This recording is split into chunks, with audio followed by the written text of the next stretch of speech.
So exciting. Welcome everybody to the Gamification Revolution.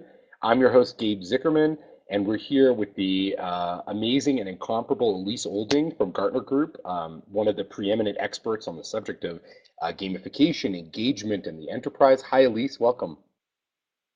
Hey Gabe, how are you? I'm amazing. I'm in lovely Mexico City. Elise is joining us from the Bay Area. You are all over the world watching us here on the Gamification Revolution. And as a reminder, if you have questions for Elise or me, you can click on one of the buttons down below or to the side, depending on which version of this you're looking at. Submit a question. You can even come on air if you have a camera and we can make it work. And we're very much looking forward to hearing your questions. And also, for those of you who are interested, you can come see Elise and me and about 60 other folks talk at Gamification Summit, April 16th through the 18th, where we'll be talking about engagement, the enterprise, marketing, all the different topics that matter and are important to you. So let's start off with a question that I have for you, Elise, which is, so engagement in the enterprise, what's the whole situation? What's the big controversy or issue that engagement in the enterprise faces today? Well, I think fundamentally it's really staggering when you look at the lack of engagement in an enterprise. So according to Gallup, only 29% of employees in US organizations are engaged. And the estimation of that loss of productivity and all the other associated things along with that come to about $300 billion. So this means 71% of people in our organizations aren't totally engaged, and we're not getting that passion and enthusiasm and excitement and all the things that come from someone being engaged in their work. So here's the question though, where does this all come from? Because I'm surprised at the idea that organizations aren't really aware of that. Like, do they think that people aren't checking Facebook all day long when they go into the office, or by blocking a website on people's computer, they're not just going to pull their smartphone out? Why is there a kind of understanding gap there? Well, I think the gap really has to do with the fact that we disassociated the actions of the employees to the outcomes of the work that they're doing. You're a general ledger clerk entering debits and credits into the general ledger. Do you really have that mindset that this is contributing to the financial predictability of my organization? It's important to my CFO. Or do you just sort of go like, I'll reverse that at GL entry tomorrow, and it's actually at the quarter end, and now your financial statements are wrong. So I think there's this lack of connection. There's a lack of feedback. A lot of organizations think you get feedback every 2 weeks, and it comes in the form of a paycheck, and that's your recognition. There's just a lack of, this whole immediate feedback and connecting people to work, and I think that that's causing this gap. And in the void of that, we're creating other things to amuse ourselves with. So Mark Christopoulos says, as a comment, that everyone's in denial. And to me, it feels like they're very much in denial. I guess my question for you, based on the kind of organizations that you see, Elise, what's the solution to this problem? How do we actually fix this engagement crisis? Well, certainly the reason we're on this call today is to talk about how gamification can do that. And when I talk to clients and I talk to people around the world, as I do at Gartner at conferences, et cetera, I may not use the word gamification, so hence we've been talking a little bit about engagification. But fundamentally, when you look at games, they're about having a goal, giving feedback, having clear consequences or rules of your actions, and connecting that. So, I'll talk to executives and I'll say, well, wouldn't you want an environment that does those things? And does your environment do that today? And that's really where it's coming from. So I think the tactics start to become very much around, particularly I do a lot of work in business process improvement. So as you're looking at a business process, how do you engage people? And then what are the behaviors you have today? How might you change those behaviors? And this is where gamification fits in perfectly as a way to be able to achieve that behavior change, measure it over time, and continue to add and build on those behaviors. So what do you think is the kind of, we have quite a few people waiting to talk to us right now, so I'm going to bring them on in a second. But before I do, so when you look at this sort of reaction that you get from people, are you still, when you talk to these executives, Elise, are you still getting like people going, nah? Or are you starting to see executives say, yes, we have a problem, and yes, games can help us? I think we're getting to the point where we have a recognition that this is a problem. I mean, I've certainly talked to enough executives around the world that realize this is a problem. Um, I think then the whole realm of behavior many times ends up in OD or HR. And I'm not sure, that I hear them saying, oh, games will solve this from an executive level, but there's certainly interest. And when you relay it in the terms of business outcomes, of immediate feedback, of engaging people in the organization, then that becomes a very compelling discussion. Executives get that the workforce and their employees are a huge asset to their organization. So I'm bringing Manuel Lemos on screen with us right now. Hi, Manuel. Welcome to the Gamification Revolution. And I know that you have a question for Elise about engagement more in the SMB sector. Right, thank you. Can you listen to me? Can you just confirm that you listen to me? Yeah, we hear you. Yeah, got you. Okay, thank you. Well, first, thank you both of you for this presentation, and specific, more in particular to Gabe for his continued efforts to promote gamification and making that mainstream topic that is now being considered by many companies. I have been a gamification practitioner since 1999, except that I was not aware that there was such a thing called gamification. But it's great that now more and more businesses are considering it. And recently, I was invited to give a talk to in a conference that is mainly targeted to small and medium businesses, and actually some maybe even be individuals, not exactly companies that would like to know how they can benefit somehow from whatever gamification can offer them. And my concern is regarding the costs, because when you want to implement gamification initiatives, often you have to implement software that needs to be personalized to the specific environment of the Great whatever question. is being considered on. Yeah, that's a great question, Manuel. And actually, Elise, so for you, let me put a kind of spin on Manuel's excellent question for you. So when we're talking, are big enterprises, do they have a sense yet of what total lifetime cost is going to be of doing a gamification project? And what sorts of techniques, advice, or insight have you seen yet about the propagation of that down to smaller organizations? Yeah, that is definitely a great question. And I think that part of it is understanding that to begin to think about behavior change doesn't need to be expensive. I can give you an example. Gabe, you know this one, Slalom Consulting, and they have that smiley face called promptitudinous. Mhm. And it's simply providing feedback. In a consulting firm, you don't get paid unless you put your time in to bill against clients in order to create the billing and get the revenue. So if your consultants don't enter their data, you don't get to bill. So what they did was they developed a very simple application that when I sign on to my time reporting system, I have a little face there, and the face reflects 4 weeks of entering my time. I get a happy face if I've gotten 4 weeks of time. I get kind of a, if I'm not so well, and then I get the crying if I haven't entered for 4 weeks. And they found that this just small nudge actually helps them. So immediate feedback and around status, around what you've done, um, and it helps get the employees to enter that data. So I think that we need to also not always think of such grandiose things, but small ways that we can do things. I Um, I couldn't agree certainly, with you more. Yeah, sorry. yeah. So I think again, it's just the you like to talk about the Stockholm speed example, right? And what I would say is that the studies have found by simply just in the US, we have, you're going 30 in a 25-mile zone, and we find that people slow down.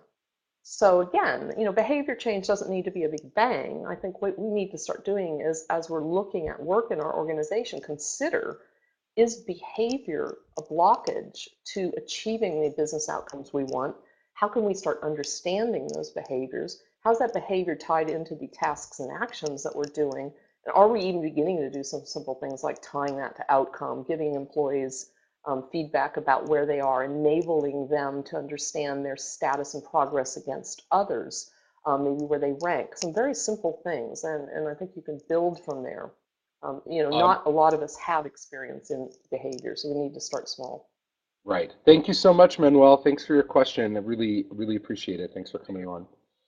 And really interestingly on that kind of on that front, I think it's always the case that especially at big enterprises, they want to they want to pull out the AK-47 right away. Okay, you know what? You're right. We have an engagement problem. Gamification is a way to do it. Let's build a $10 million system because this is how we think about solving all kinds of problems.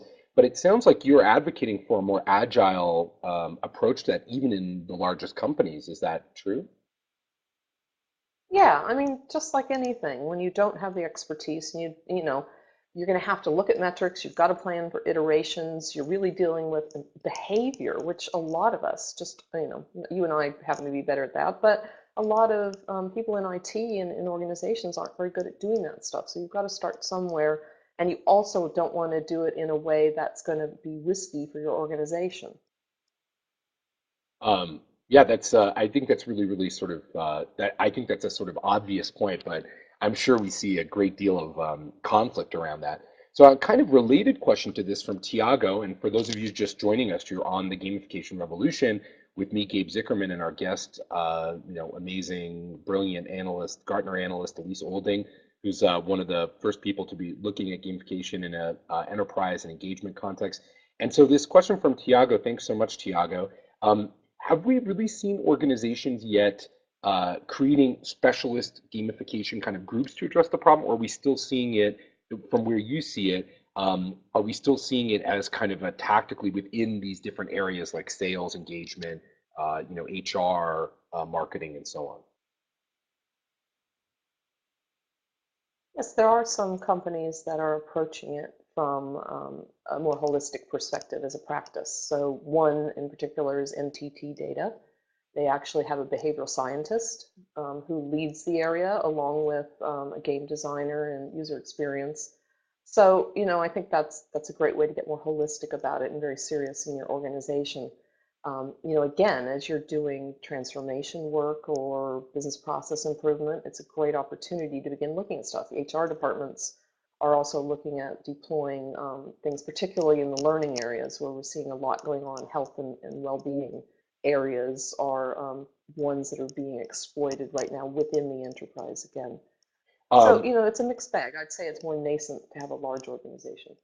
Yeah, I think we're on the front end of it. And it's funny that you mentioned NTT Data because Noreen Mirage, who's heading up the a Go project, Gamification Go project, and Imran Saeed will both be speaking at G Summit along with the two of us in April. And I invite all of you to come join us. And if you're interested in what they've been doing, which is really cool, and other organizations like SAP, who I think often comes up in discussions about how to make gamification a center of excellence, or IBM, all folks that you can come see at G Summit, and interesting kind of case studies to look at.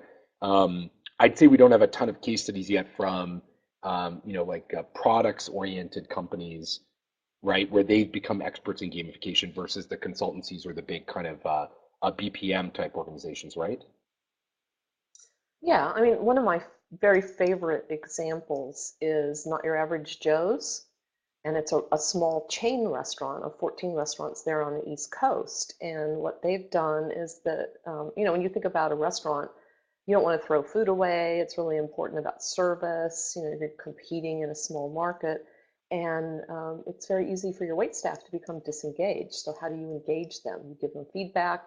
You help them do a better job. You give them tips in the form of challenges to help them improve their performance. And they've found that tips have increased by 11% and revenues increased by 3%. That's an amazing stat. Wow, that's a kind of shocking outcome, especially in the restaurant space where it's notoriously difficult to do things with a fairly amorphous group of folks. I'm just going to bring another question on air here. Hi, Seamus, how are you? Oh, how you doing?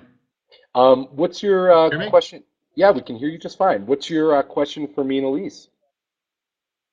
Well, my question really pertained to what was first being talked about in the comments section. We were talking about social media and making it more productive for the workspace in regards to gamification. The question that they were proposing was, is social media harmful or helpful? And then therefore the games that are on social media, are they helpful? So I was thinking, well, what if the social medias had a work safe mode? All right, if I log into my Facebook account, I can then become in work version of Facebook, and then games that are geared towards my specific employment.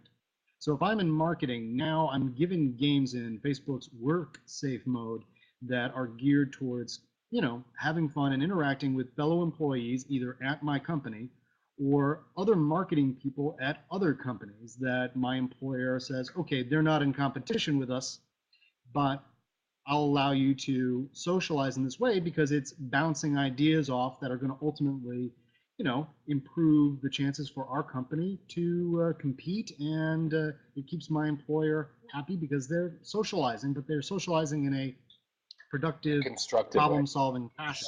So actually, at least that's two questions to me.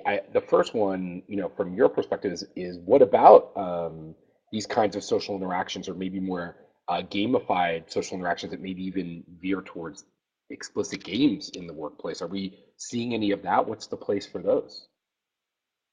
Yeah, I mean, particularly as we're more and more dispersed and working virtually, I work out of my home, how do I create relationships and trust with my colleagues? So certainly Jane McGonigal's work has shown that people that play games together develop trust, and some of those things that you want when you're creating a team. So having common goals and that sort of stuff is certainly a great way to do that.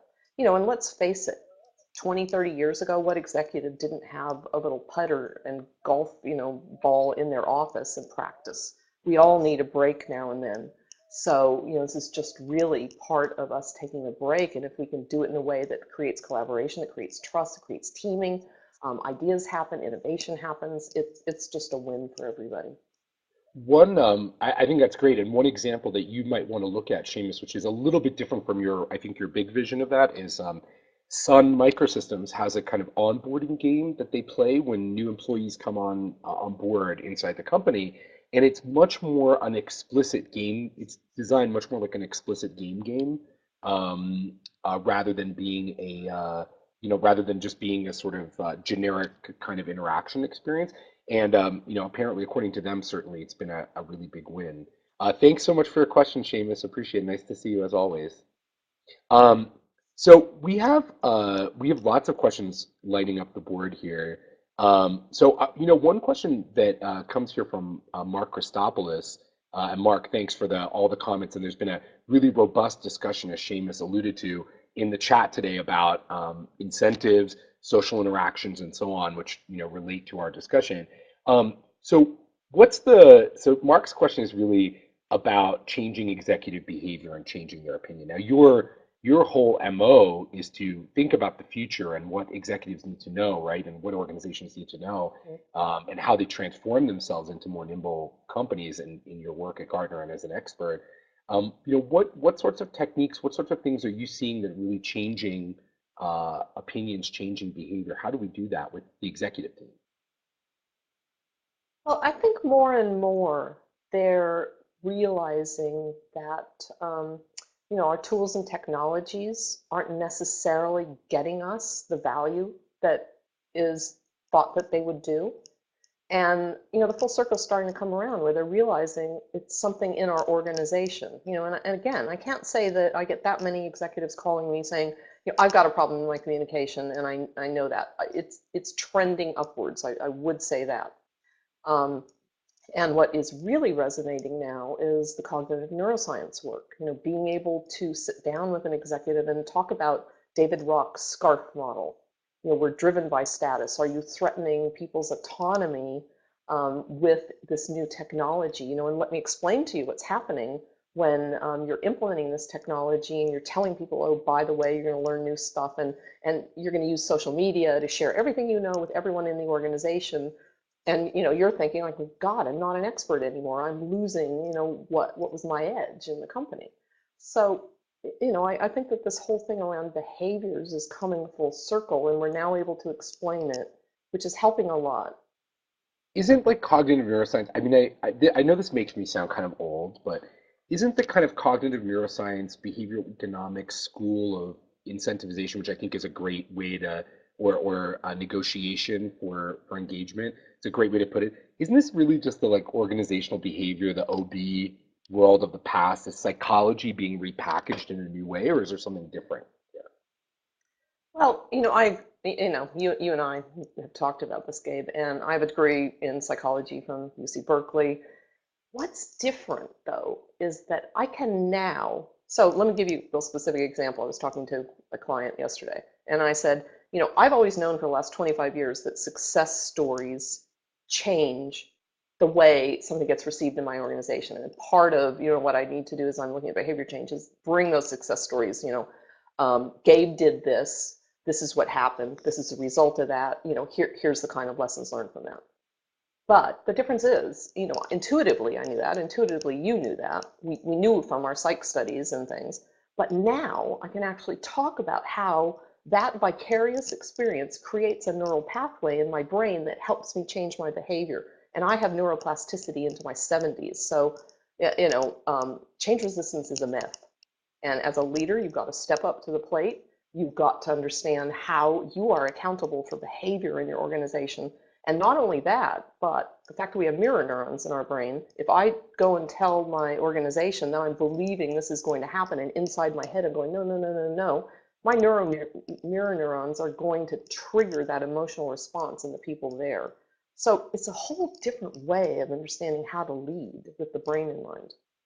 I mean, it's fascinating, right? And it's suddenly like, I don't know for you, for me also, I only have an undergrad degree in psych, but I wasn't ever sure how that was going to come full circle, but has obviously that's come full circle for you and you bring that into your practice every day.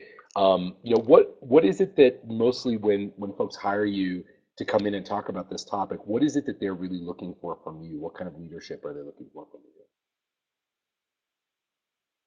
Well, I think that they're looking at actually, a lot of the questions I get are, how do I measure this is happening? And I mean, that's one thing for me when I look at engagification of the enterprise, that the tools and technologies that are available in gamification enable us to do that. We can use big data to actually quantify if we're getting the behaviors we want, and then we can go ahead and modify that over time. So, I think that what they're looking for is really, how from this engineering mindset many times, do we actually begin to think about behavior? Do we understand how it impacts the work? Do we measure that impact on our profitability? And we start to look at the holistic system. So, what I can help them with is understand those components. And yes, this is tightly coupled in the DNA of your organization, and hence really the profits and capabilities of your organization.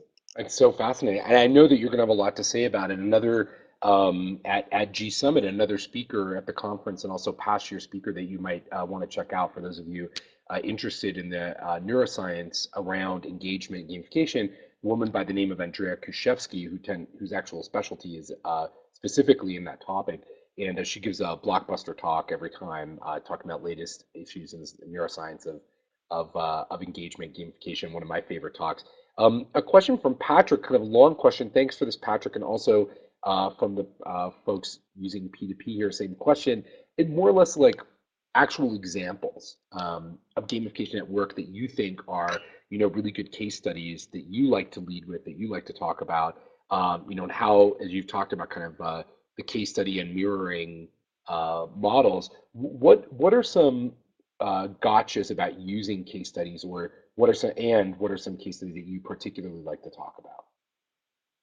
Well, I mean, my favorite one is the Not Your Average Joes, because I just love how they've taken all the analytics coming out of the operational system, quantified those into really behavioral mechanics, and then looked at how they give continuous improvement feedback tips to the wait staff in order to improve their performance in a way that is a challenge to them. And the incentive, which is a very intrinsic one, is that those who achieve their challenges get to pick the shifts they want. And what more do you want when you work in a restaurant that, you're a college student? You want to work on Saturday, Sunday. Maybe you're a working mom. You want to work when your child's in school. So that's a very big reward to people. And, the fact that having information, frankly, as humans, and I think this is where part of the myth happens, is we want to change. We want to get better, and given feedback, we will do that. There's plenty of engagement studies, and I'm sure you've seen these, that over the years have shown that employees want to do a good job. They come to work to do a good job. You know what? And what we do as an enterprise is we beat the enthusiasm out of them. After about 5 to 7 years, and the Gallup poll shows this, that the most disengaged, it's not the millenniums. We all hear the younger people are disengaged. Not true. We come out of college, we're excited, we want to work, we're enthusiastic. And in 5 to 7 years, it's that age range that are the most disengaged. So it's actually our corporate cultures that are doing this to us. On a related question to that, there was some research that came out just a few weeks ago about the question of habituation and romantic relationships. And so they were saying that did a big longitudinal study. I've got to pull it out, but the New York Times ran it. It was a very popular thing. And it said that after 2 years, the average romantic relationship shifts from romantic enthusiasm to partnery kind of enthusiasm. And that's mostly caused by habituation. And many people feel like that's a failure. They're no longer waking up every day going, "Oh my God, this is amazing," and that the authors were basically positing that if people accepted that as a normal transition, that they would be more confident or comfortable with that. My question for you is, in the context of the enterprise, so let's assume that there's something there that's universal about habituation, which I think the studies kind of show. How do enterprises deal with that? Do people need to change jobs every few years? Do we need to radically rethink their work rules every couple of years? How do we deal with habituation? Yeah, great question. And I think it's something we don't think about at work. So, let's take a more classic example. And we all a lot of times like to talk about the checkers at a store, and they're putting stack ranked on a leaderboard based on point of sales data and how quickly they do that, and did they do the basket in relation to a green or red kind of notation around how long that basket should have taken to check out. I go on a leaderboard. And maybe, so if I'm the lead checker month after month after month after month, yeah, I'm going to become disengaged after a while because it's just mindless. But my challenge then, and this is how we need to think of differently. If I'm the number one guy, maybe what I need to do is I need to help number 42 and 43 move up four ranks. I need to share my best practices with them. I need to mentor them. That's my challenge. And I actually have a different kind of goal and a different kind of challenge and mission. So I think part of this is for us to break out of just these bland kind of metrics that we use in our organizations today and harness the power of creativity, of relationship, of what we have in our heads, and sharing that with other employees, and how much we like to do this. We're social animals. So we've got to do that, even if you're in a job that doesn't seem to make a lot of sense. But it certainly makes sense to give everybody new opportunities as well.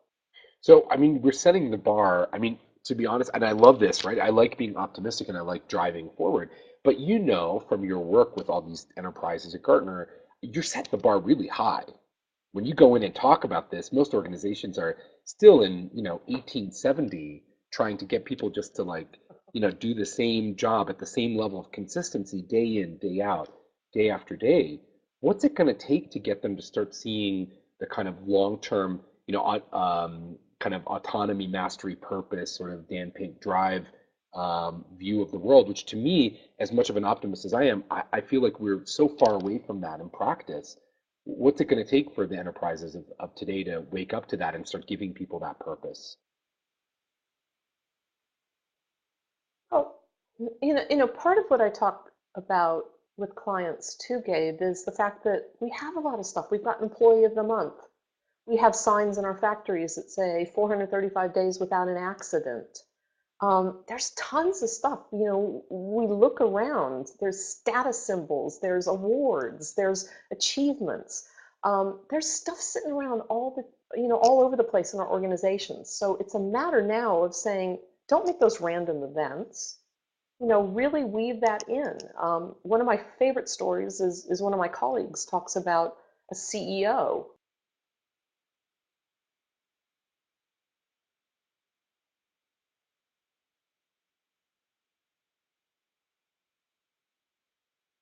around in his organization, his IT group, And we may and have just a Swedish fish.